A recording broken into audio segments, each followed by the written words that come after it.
Hi, praise the Lord. ഞാൻ ഒരു പുസ്തകം വായിച്ച് ഇത്രമേൽ നീ എന്നെ സ്നേഹിക്കുന്നല്ലോ, സൈമൺ വള്ളപ്പള്ളി. അപ്പം അതിൽ ഒരു ചാപ്റ്റർ ഉണ്ട്, എല്ലാം അറിയുന്ന സ്നേഹം എന്ന് പറഞ്ഞിട്ട്. അത് കുറച്ച് അടിപൊളിയായിട്ട് തോന്നി. മനുഷ്യർക്ക് മുമ്പിൽ ചിലപ്പോൾ നമുക്ക് വിലയുണ്ടാവുകയില്ലായിരിക്കും. മറ്റുള്ളവർ നമ്മെ ബഹുമാനിക്കണമെന്നില്ല.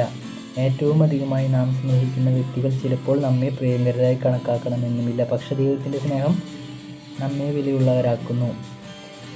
ഈ കാര്യം കണക്ട് ചെയ്യുന്ന വിധത്തിൽ കുറച്ച് ബൈബിൾ വേഴ്സസ് കോട്ട് ചെയ്തിട്ടുണ്ട്. അങ്ങനെ പറയാം. സങ്കീർത്തനം 139:2. ഞാനിരിക്കുന്നതും എഴുന്നേൽക്കുന്നതും അവിടുന്ന് അറിയുന്നു. എൻ്റെ വിചാരങ്ങൾ അവിടുന്ന് അകലെ നിന്ന് മനസ്സിലാക്കുന്നു. എൻ്റെ നടപ്പും കിടപ്പും അങ്ങ് പരിശോധിച്ചറിയുന്നു. എൻ്റെ മാർഗ്ഗങ്ങൾ അങ്ങേക്ക് നന്നായി അറിയാം. ഒരു വാക്ക് എൻ്റെ നാവിലെത്തുന്നതിന് മുമ്പിൽ എന്നെ കർത്താവേ, അത് അവിടുന്ന് അറിയുന്നു. അങ്ങനെ മറ്റൊരു സംഭവം. നിങ്ങളത് വായിച്ച് നോക്കൂ.